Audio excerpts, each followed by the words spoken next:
Heya, and welcome back to the channel. Today I'm going to be jumping into Band of Brothers. Before I jump into this episode though, just a quick reminder that if you did want to check out the full-length reaction to this or literally anything else I've got on the channel, you can find the link to my Patreon in the description below. But with that said, let's get into this.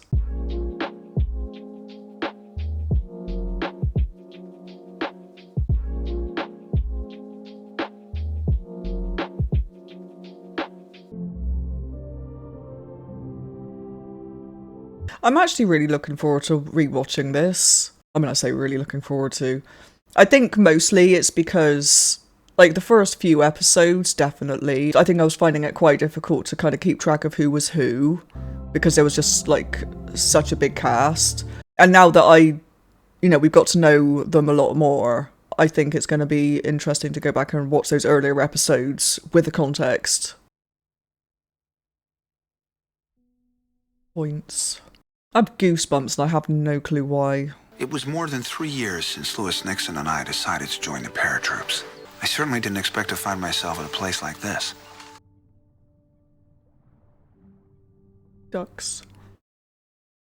Ran into the regimental photographer. Said he had all these photographs of the 506 going all the way back to Toccoa. I traded them for a couple of Lugers. That's a bargain. Fresh-faced. What do you think you'll do after this? I get some breakfast. Nah, after. Well, it's funny you should mention it, because I had a meeting with Colonel Sink. He had discussed the possibility of staying. In the Army. What'd you say? Said I'd think about it. What do you think about New Jersey? There's a company in Nixon, New Jersey. It's called Nixon Nitration Works. It sounds picturesque. Yeah, well, I thought maybe I'd drag you with me. Are you offering me a job? I don't know why that makes me want to cry. You know, man of your qualifications, I think probably scrape something up commensurate with your current salary level. Think about it. Of course, he got demoted, didn't he, Nixon? Job offers. Hard to fathom. And the war wasn't even over. I was still getting used to hot showers and morning swims. This famous town high in the Alps was the Nazi Party's symbolic home, and all the heads of the Third Reich had houses there. Right, that was mentioned in the last episode. He had apparently ordered the SS to make it their last stand. Yeah. If you're looking for someone to find another way up that mountain, Easy Company is ready and willing. Duly noted. I already recommended you to Colonel Sink. Terrific. Let's go find out where Hitler lived. Ron, we're not sure what's up there. The Colonel doesn't want us taking any unnecessary risks. Oh. Yeah, but... Ooh.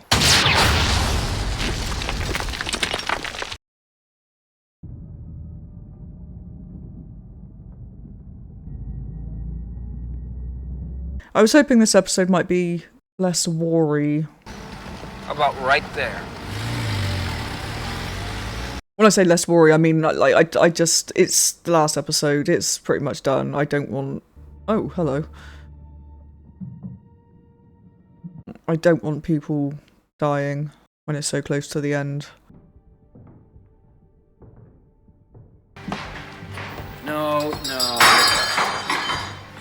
Wow.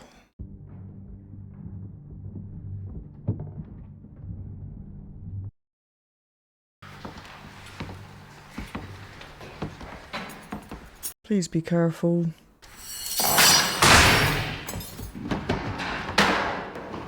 Jesus. Kitty would love this. How many brides get a wedding present from Hitler? You want to take half? Oh. Nice. Don't even think about it.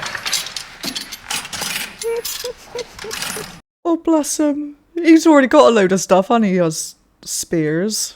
1 Battalion HQ, seal off the north side and prepare for prisoners. Nobody gets hurt, not now. Yeah. Easy, you'll head up the mountain through the Obersalzberg and take the Eagle's Nest.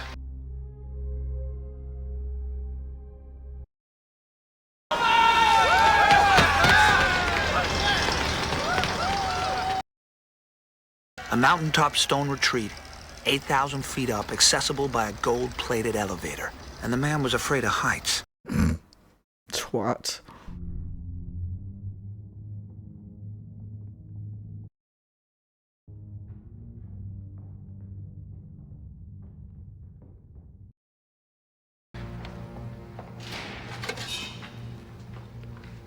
Or is he going to start helping himself to the cutlery?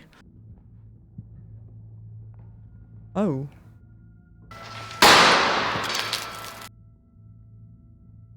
Here's to him.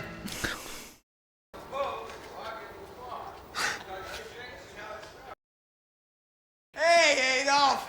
Love your eagle's nest. I hope you don't mind. We made ourselves at home. Have a drink. Just so as we can say we saw you do it. Listen up. You ready for it? Listen up. German army surrendered.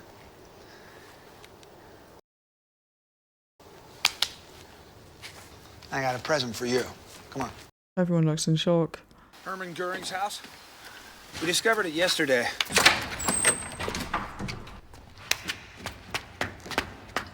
Oh, God.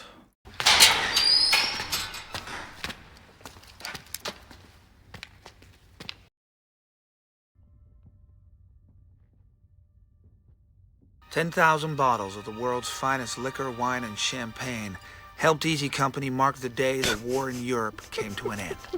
It's all yours. I was trying to figure out what he was looking at, but yeah, that makes a lot of sense. Happy VE Day. Yeah. VE Day? Victory in Europe.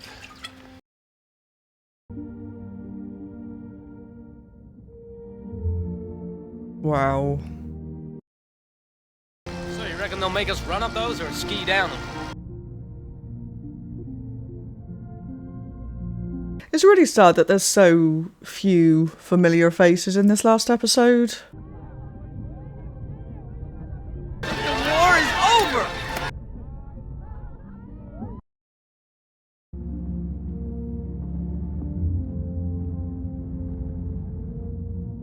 So I'm just getting upset about the people that we lost in earlier episodes. I wonder what will happen to us when there are finally no more wars to occupy us. Have all your men collect the weapons, deposit them at the church, at the school, and at the airfield. Very well. Please accept this as my formal surrender, Major. You may keep your sidearm, Colonel.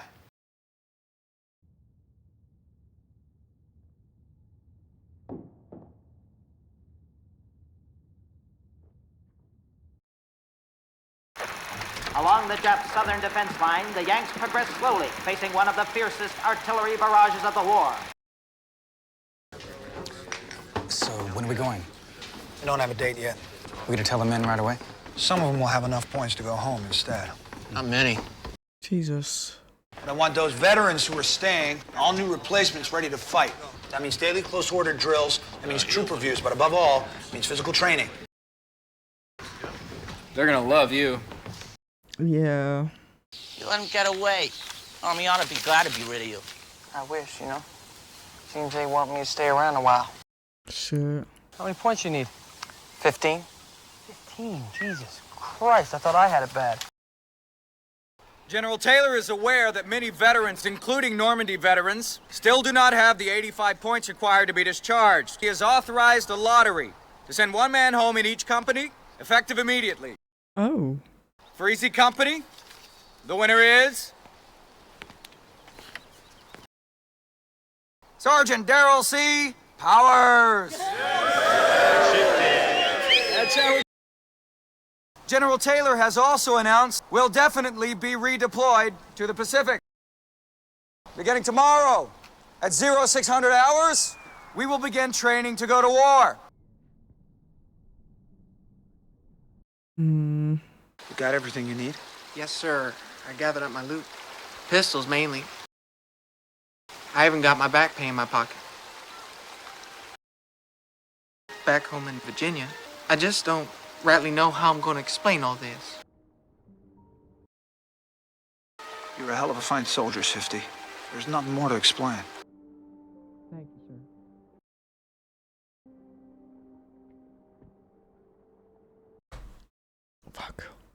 2 days later, Shifty Powers was on a truck headed for the rear and a boat home. Unfortunately, the truck was hit head-on by a drunken corporal from another regiment. He survived, but had to spend the next few months in a series of hospitals. Jesus. You know, the reality is you're going to sit here in Austria for 6 months waiting to go, and I'm going to be back in Wilkes-Barre. You didn't tell him? No, I couldn't get him to shut up. What? Guts and Glory here applied for a transfer. What? 13th Airborne are heading out for the Pacific right away. If I'm going, I want to get it over with. Are you in on this too? I can't let him go by himself. He doesn't know where it is. You're leaving the men? They don't need me anymore. Stop it. So you were given command of the company on D-Day? That's right. Yeah.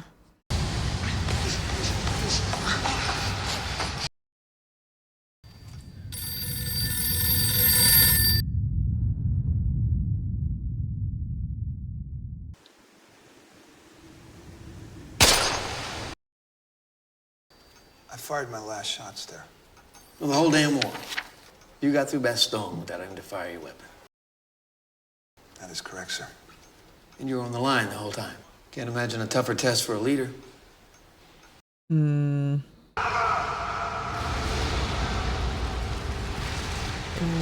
do you want to transfer? Sorry, sir. I said, why do you want to leave your men? Because if you think you need more combat experience to get stars on your helmet, let me tell you something, son. You've done enough. It's not my objective. Does he just not want to stop? And frankly, I think your men have earned the right to keep you around. So I would stay in Austria for the time being, waiting for orders, and trying to watch over soldiers who had no enemy to fight. One of those Polacks, what was at the slave camp, said this is where the guy lives, right here. Which camp? Whatever camp. Oh, God. Is this personal to you? No, it's a goddamn order. Does Major Winters know about this? Doesn't matter here. How the fuck it doesn't? What if this guy's just a soldier? What if he's an officer with no ties to the SS? Yeah. You don't have any proof! Were you at Landsberg? No, I was. Fucking innocent German officer? Where the hell have you been for the past 3 years? Shit. Wer sind Sie? Sie können nicht hier reinkommen! Sie können nicht hier reinkommen! Nein!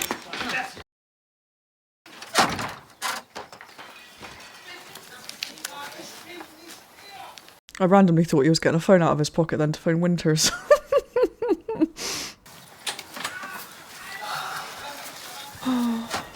He's guilty. Liebgott says so. He probably is. Yeah. Jesus. Son of a bitch. Shoot him. No. Shoot him! No.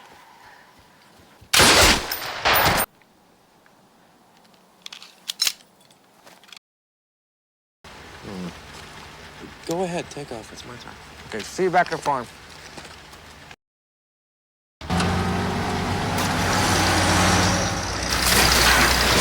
Oh dear. Oh God. Ooh. Oh, Jesus. Shit.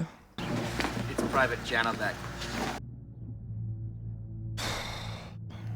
He was dead when they brought him in.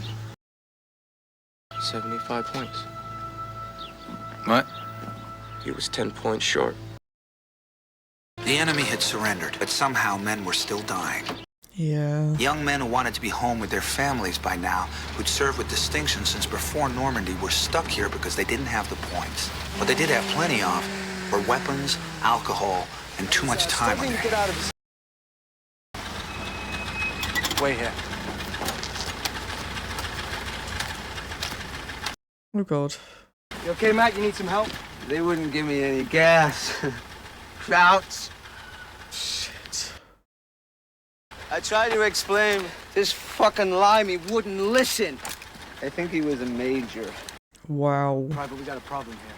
Yeah. Why don't you give me a weapon? Hold on a second now, right? Fuck.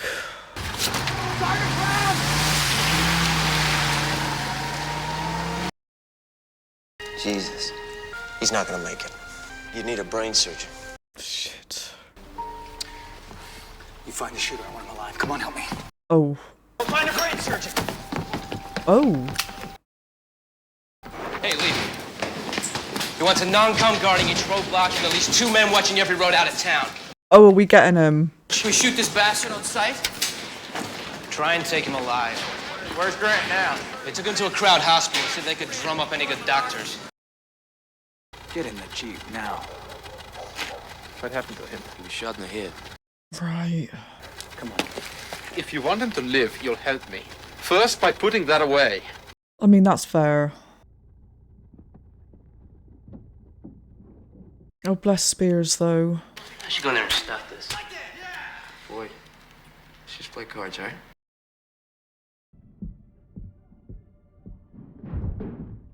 Where is he? How's Grant? Where is he? You okay? Oh, okay. He's gonna shoot him, isn't he?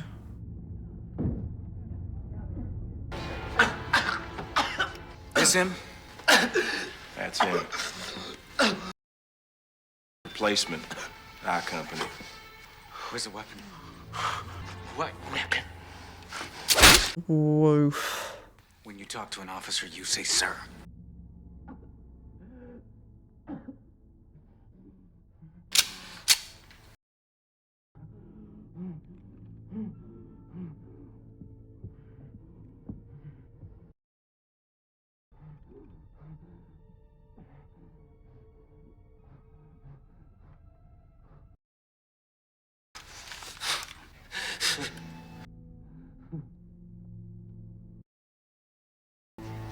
Have the MPs take care of this piece of shit.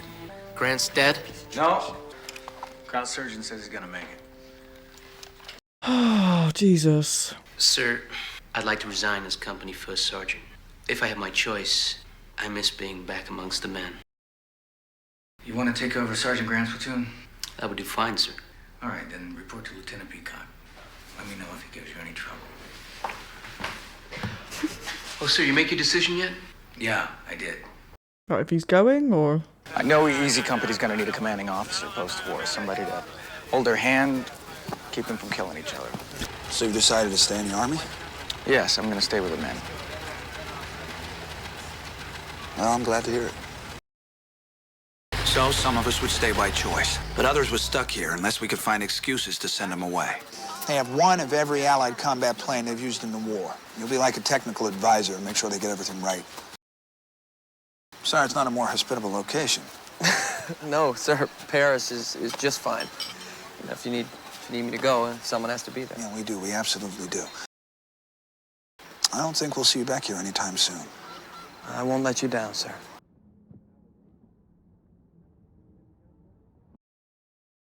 Carwood, yes. I wanted to say, as you probably know, the Army, when they give a man a battlefield commission, they usually don't let him stay with the same company. Yes, sir. I figured this was coming. Nevertheless, given me the choice as to where to reassign you, and I thought battalion headquarters might be a good place. I can think of few better, sir. I was getting upset just now because of thinking about Malarkey and like all of his friends that he's lost. With your permission, I would like to address my men briefly.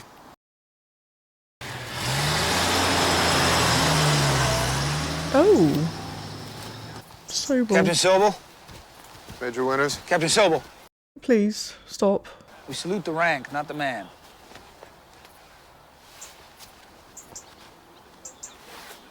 Okay, he's still a dick. I thought we might have a moment there, but no. Es war ein langer Krieg. Es war ein harter Krieg.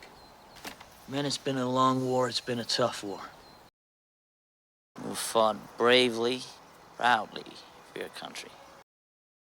We found in one another a bond that exists only in combat.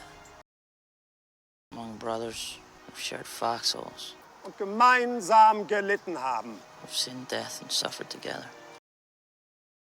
Mit euch gedient zu haben. I'm proud to have served with each and every one of you.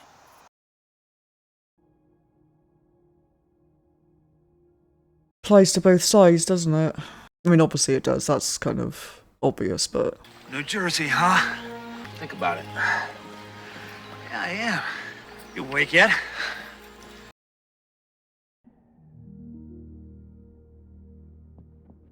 Oh, wow.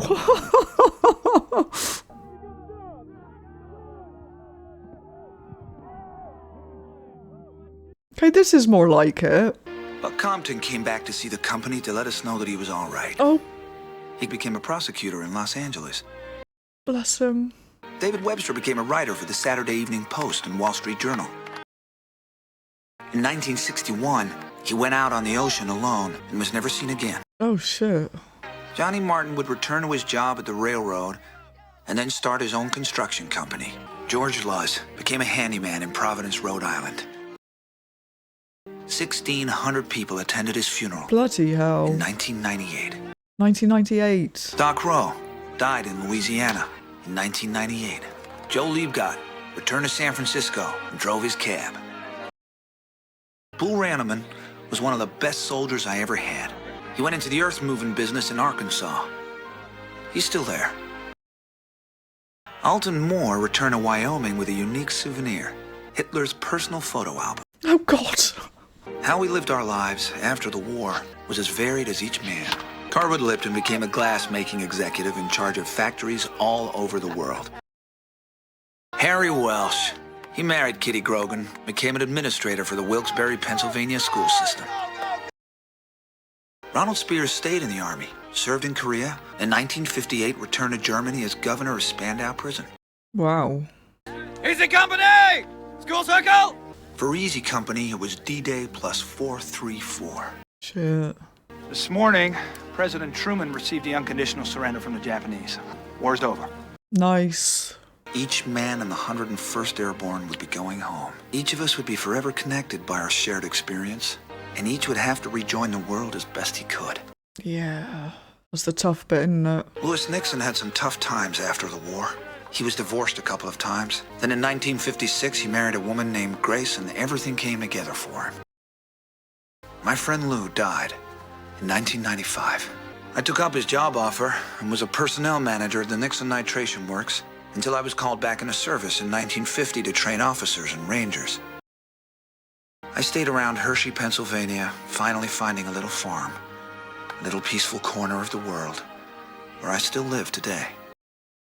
There is not a day that goes by that I do not think of the men I served with who never got to enjoy the world without war. A very unusual feeling. It's a very unusual happening. And so we were a close-knit group. Just brave, so brave it was unbelievable. And oh, it's malarkey. That I admire more than Bill Garnier and Joe Toy. I'm just one part of the big war, that's all. One little part. All the fellows that are still buried over there, and those that come home to be buried. You thought that you could do just about anything. And after the war was over and you came back out, why, you lost a lot of that. He's hoping to stay alive, that's all. Yeah. We lucky few, we band of brothers. For he who today sheds his blood with me shall be my brother. Grandpa, were you a hero in the war? Grandpa said no, but I served in a company of heroes. God.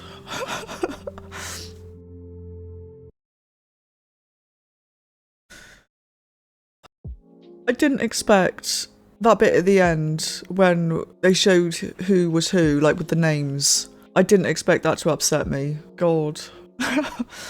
This was, yeah, I don't know. This was a really good way of wrapping up the show, I think, because it was obviously, I think, probably a lot slower than the other episodes. I mean, apart from maybe the first one, but it wound it down gradually, kind of thing. And it brought up a lot of points, which I kind of don't really want to go over too much because I think it's probably been said already. But like, just what do you do after spending years in a war situation?